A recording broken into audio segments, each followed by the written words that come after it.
With the second overall pick in the 2023 NBA draft, the Charlotte Hornets drafted a forward out of Alabama. He's got great size, shooting ability, athleticism. He's just so much fun to watch. And his name, it's Mr. Brandon Miller. Welcome to Basketball Intuition. I'm your host, Ethan Simon. Today, we are going to be talking about Brandon Miller and the Charlotte Hornets. In my personal opinion, this is a really big season for the Hornets on Brandon Miller and LaMelo's side, as well as seeing what you got with Concaneppel. The Hornets have gone through a lot of injuries, and it's been really tough. But I do want to ask the Hornets fans, can I get your thoughts on Charles Lee? I find it really interesting to see how different teams feel about their head coaches. He's got a full season under his belt. He dealt with a lot of injuries and a pretty bad roster last season, so you got to give him grace, and there's only but so much you can say. But I'm just interested to see what Charlotte fans think about him.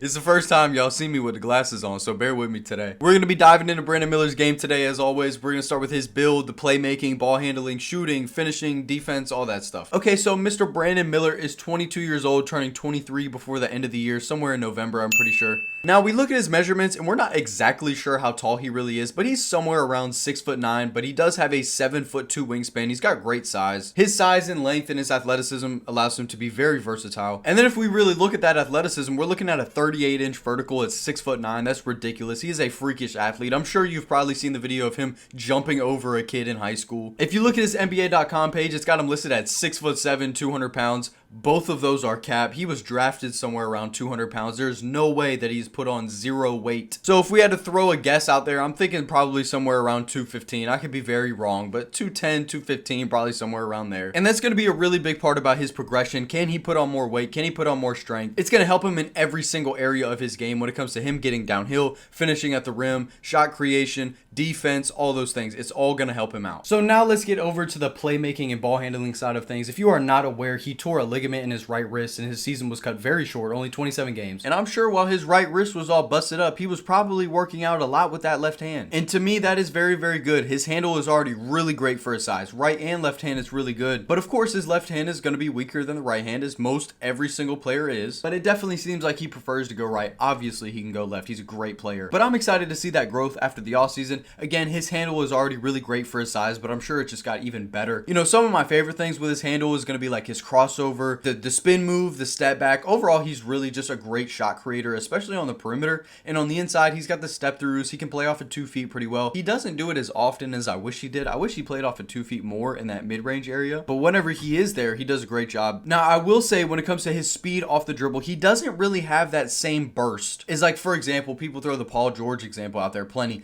Paul George has more burst off the dribble than he does. So if he had a little bit more speed off the dribble and more time and experience, I mean, we could be talking about one of the best scorers in the entire NBA. And if he had a little bit more balanced shooting frequencies. We're going to get to that later. It really frustrates me, but again, we'll talk about that later. And with the shot creation and his size, like, he is able to do so much. He can shoot over these smaller defenders. He has the speed and the handle to get past big men. He's able to create a lot of different mismatches on the court. Now I want to talk about the pick and roll and the dribble handoffs. We'll start with the pick and roll. Whenever Melo was on the bench or whenever he was out with injury and Brandon Miller was really able to run the show as a pick and roll ball handler, I mean, it was a lot of fun. You go look at that game against the Knicks and it was on full display. He was weaving in and out of traffic, splitting the defense, getting to that mid-range area, getting to the inside, the three-point shot. You know, he is a 3-level scorer. And it was very, very intriguing. Now, his frequencies as a pick and roll ball handler weren't anything crazy. It was like 27.6%, which isn't anything crazy. And his points per possession also wasn't great. But the eye test was there. If he was a better playmaker there, it probably would help out. But for a 6'9" forward, the flashes are very, very flashy. And then we talk about the dribble handoffs. And I mean, you get so much versatility when you're running him in a dribble handoff action. Whenever he's getting the ball while he's already moving, he can do so much. He can pull up for 3 off of that. He loves shooting threes off a screen. He can get downhill. He can get to the mid-range. He can get to the floater. He can make a pass out of it. He can swing it out to the perimeter, give a nice little dump off pass, throw up a lob. And you just get a lot of different options whenever you put him in those kind of situations, which I really, really like. And now to dive into the playmaking more, his vision isn't great. I will go ahead and say that. His accuracy is very solid. His vision isn't great. I definitely wouldn't say it's bad, but he's more of like a connective playmaker. That's one thing I said about Concaneppel, that he's more of a passing through the flow of the offense. And yes, he can create for himself to create for others, but more on a game-to-game basis, you're just getting more of a connective playmaker. And that's one of the many reasons that I think him, Con,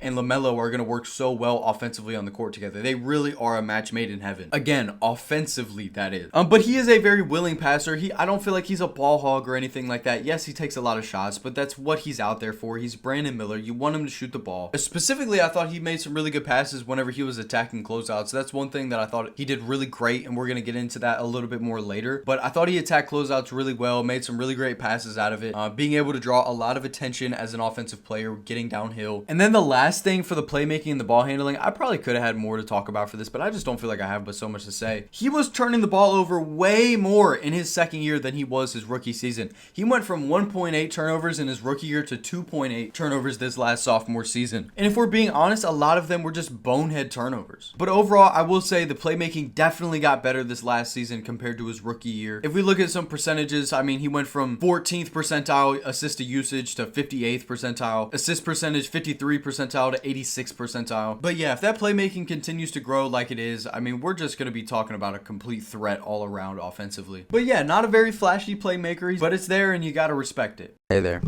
If you're still here and enjoying the video, make sure to hit that like button, man.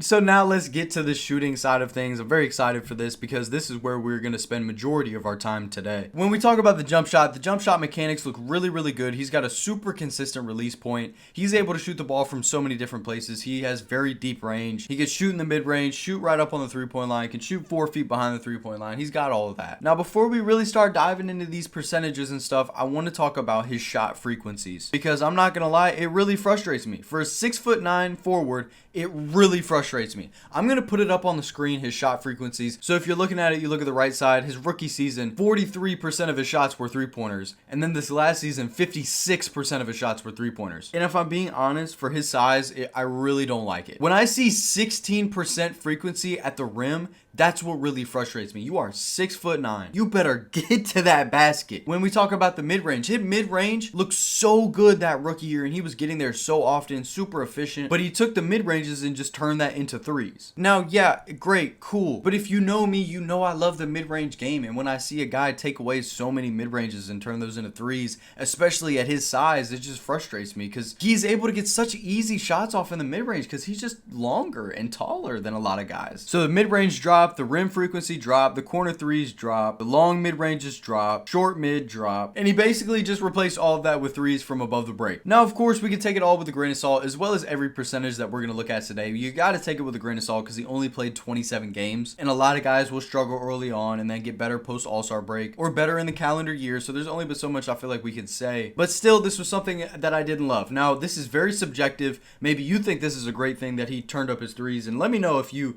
like that he's shooting way more threes. But personally, I don't love it. He went from 6.5 threes to this last season shooting almost 11 threes a game. It's just a lot of threes for a guy that's almost 6'10". Okay, enough of that. Sorry, that really grabbed me. Again, his jump shot mechanics look really good. Where you're able to really show off your jump shot mechanics is at that free throw line. He shot 86% as a free throw shooter last season. Looked really, really good there. Great indicator when a guy is shooting really good from the free throw line. So in his rookie and his sophomore season, he shot 38% on catch and shoot threes, which is really great. His catch and shoot motion is really good. He's got a pretty fast jump shot. Really a fan of the catch and shoot threes, especially with the guys he's got on his team like LaMelo, Concanepo. Gonna be able to get him the ball. Easy catch and shoot shots. Now, where is he shooting these from? Now, he was a 30% shooter from the corners, and he was a 36.5% shooter above the break last season. Like we just saw with the frequencies, most of his three-point shots are from above the break. He does not shoot many corner threes. And then if we look at the pull-up threes, he shot 30% on pull-up threes last season, but his rookie year, he was shooting 34%. But the thing about that was it was on much less attempts. His rookie season, it was only 1.4 pull-up three a game, and this last season, it was almost 4 pull-up threes a game. So you can live with the accuracy dropping a little bit. That's all right. Now, where he was able to get a lot of really easy threes throughout the season was just off of pin down plays. He loved shooting those threes off the screen, and they were running a lot of plays for him to run off the screen, off the ball, just catch it easy off of inbounds, or just run up the middle of the defense, around the corner, dribble handoffs, all that kind of stuff. Him coming off the screen and just getting a three up. They were able to do that a lot for him and create some really good looks, and he shot those really confidently, and I really like that a lot. Now let's get into this mid-range game, which I love so much. So listen to this, right? Rookie season, 47% on 3.5 pull-up mid-ranges a game. That's really great. And then this last season on 2.7 attempts,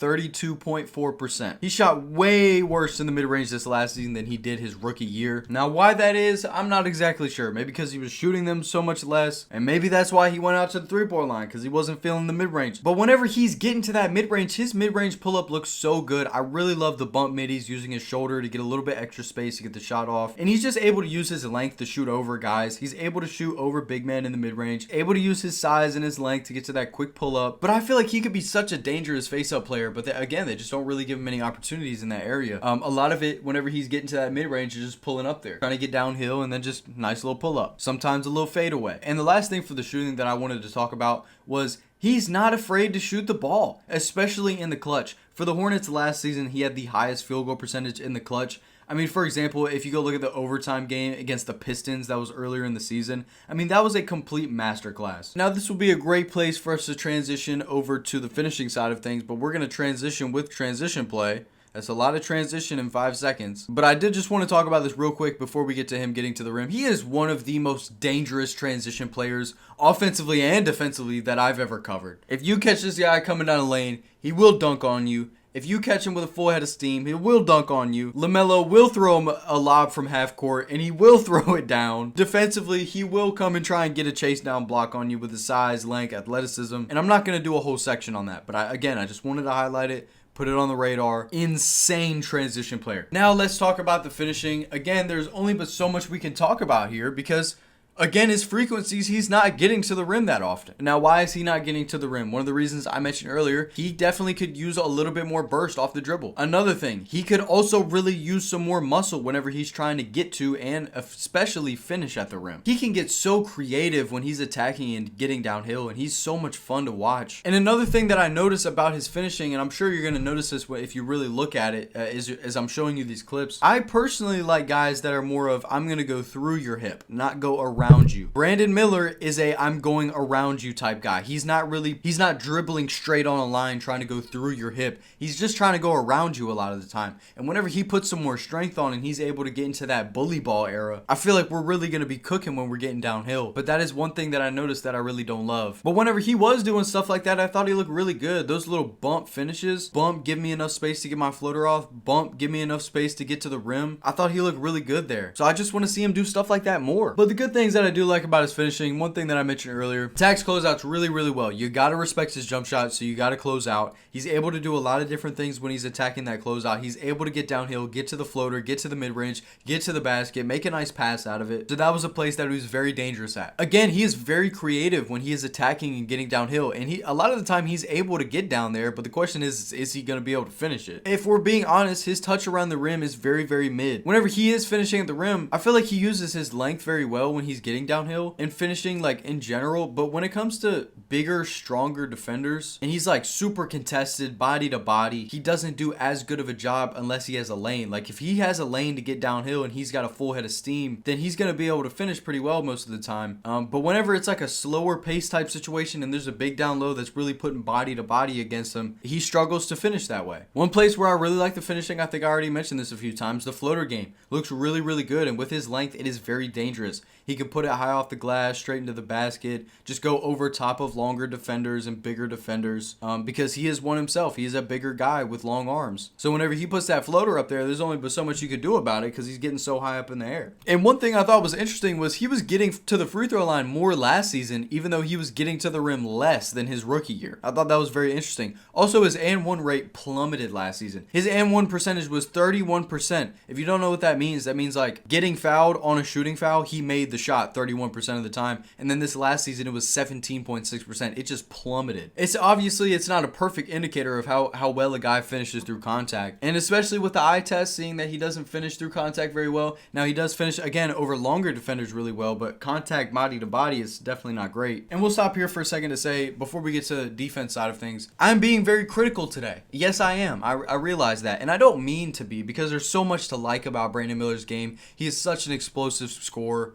Super fun to watch. I mean, there's not a whole lot of things that you can just nitpick when you're just randomly watching his highlights and stuff like that. Like, he's a human highlight reel. But the reason I'm being so critical in some areas is because I legitimately think he could be one of the best players in the whole league. Well, maybe not players overall, but one of the best scorers one-on-one scores in the entire NBA. Like, he has that potential. So if he's able to really maximize on these things that I'm talking about, finishing through contact, getting back to that mid-range area, getting to the rim, getting a little bit more speed and burst off the dribble, and you put all these things together offensively and a little bit better playmaking, a little bit better vision, we're looking at one of the best scorers in the league, hopefully at some point, maybe 4 years down the line. Maybe not even 4 years down the line, 2 to 3 years down the line. That's something that it's really possible for him. Sorry if it seems like I'm being critical, which I am today. But that's how I feel. You know, I love the jump shooting, but man, I don't love it when my 6'9" forward is shooting 11 threes a game. And I don't know if you could tell, I'm sure a lot of other people, if they were covering Brandon Miller, they would just be salivating from the mouth, so excited that he's shooting all these threes. But I don't love prospects like that. It's very subjective, but that's how I feel. And now we're going to get to the defense, and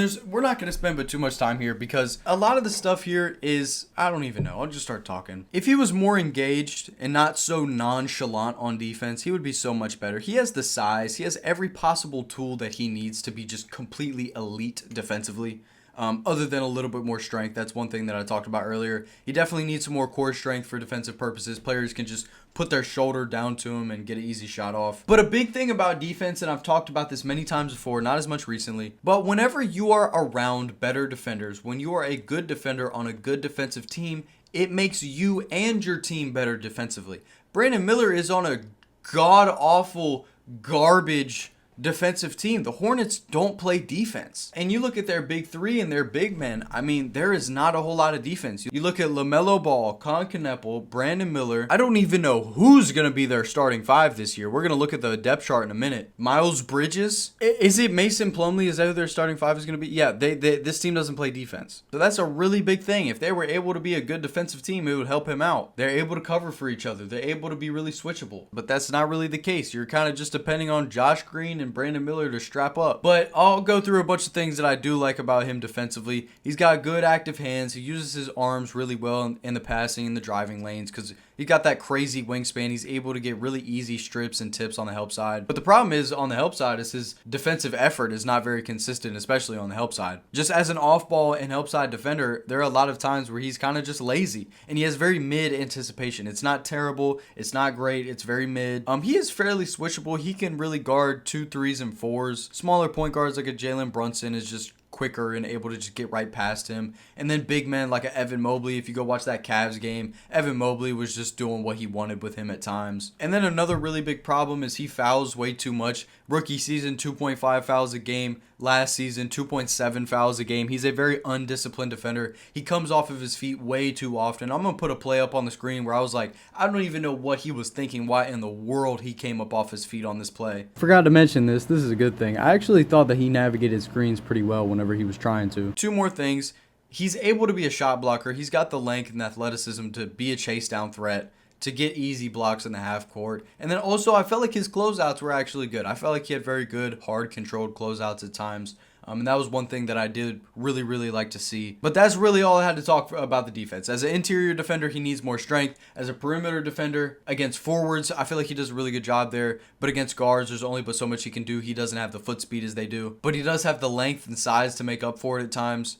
So really, it depends on matchups for him. And definitely needs some more strength for sure. But again, I want to really highlight this. He could come out next season and be an elite defender if he really wanted to. He's got all the tools that he needs. If he put on another 5-10 pounds over the offseason, then hey, I wouldn't be surprised at all if he was a great defender. And I really hope that he is, because the Charlotte Hornets defense is going to be so dependent on him and Josh Green. If he's able to be a really good defender, the Hornets are going to feel much better. If he's not, then whew. Now let's take a look at this depth chart over here. We're looking at the guard position. We got LaMelo Ball, Tre Mann, Colin Sexton, Spencer Dinwiddie, KJ Simpson, Antonio Reeves, Nick Smith Jr. We got a lot of guys in this backcourt. It's a very, very packed up backcourt. We look at the forwards: Josh Green, Brandon Miller, Miles Bridges, Grant Williams, Drew Peterson, your boy Saloon. And then the big men: Mason Plumlee, Diabate, Grant Williams. I really like Diabate. I really do. And who they are missing is Kalkbrenner. I actually thought he played really well in the Summer League, and I think he could be a really great player. But I have have no idea what to expect or what his minutes are going to look like rookie season. So we're not going to talk about him too much. I'm a really big Colin Sexton guy. I made a video on Tre Mann. If you want to watch that, I really like Tre Mann a lot. Pat Connaughton, former Milwaukee Buck. I'm a Bucks fan, so I got love for Pat Connaughton, my mom's favorite player from the championship roster. This is not the greatest depth chart. It's not the best looking, but you get the point. We're going to be pretty quick with the end of the episode today. We're not going to spend too much time on this back end. We'll get to the comment of the day real quick. Comment of the day is my favorite comment from the previous video, or really just any comment at all, or someone that suggested the video, and that's what today's comment of the day is going to be. We got 2 comments of the day today. As I'm looking for these comments, I'll just say I really hope that they're able to stay healthy, as in the Charlotte Hornets this next season. Alright, I got our 2 comments of the day. Number 1 is going to be from my boy Next Gen Hoops. I asked for any specific players that people wanted videos about. He threw out GG Jackson, Brandon Miller, KJ Simpson, and a few other guys up there. I'll throw that up there, of course. Y'all can look at that. And also, I'm sorry I'm going to butcher your name. I'm just going to go with the first 2 letters. Shout out my boy Mo over here. Also threw out the Brandon Miller suggestion, so I very much appreciate you 2 guys. I hope you 2 enjoyed the video especially. I do want to say before we wrap this video up, I'm probably going to skip a upload soon. Preseason starts on, I think, October 4th or 5th, early October. If I'm being honest, very burnt out from watching basketball. I have watched more basketball this offseason than I think I did during the regular season. And that means something, because I watched a lot of basketball during the regular season. But I have watched so much basketball this offseason, and the thought of the season starting and me never taking any time off from watching basketball is just like, oh my gosh. Like 20 plus hours a week watching basketball every week for the last like 8 months. It's getting excruciating. I'm not going to lie. I love basketball. I'm always going to love basketball. But the amount of time that I have to spend watching games, like every video I watch like at least 5 games on the guy. Again, at least 5 games on the guy, plus all the editing and stuff. So like, it's so much basketball I'm consuming. I need a little bit of a break before we get into this preseason, before we get into the regular season, so I can be fully locked in for y'all. I do want to say, I'm going to make sure that the account is set up and everything, and I'm going to put the link in the description, and I want you guys to remember this for when the season starts, and I'm going to bring this up often for y'all. As you know, I can't just come up here on YouTube and stream a basketball game, or I'm going to get banned. But there is one website where you can stream basketball games, and basically just do a live stream watching a game.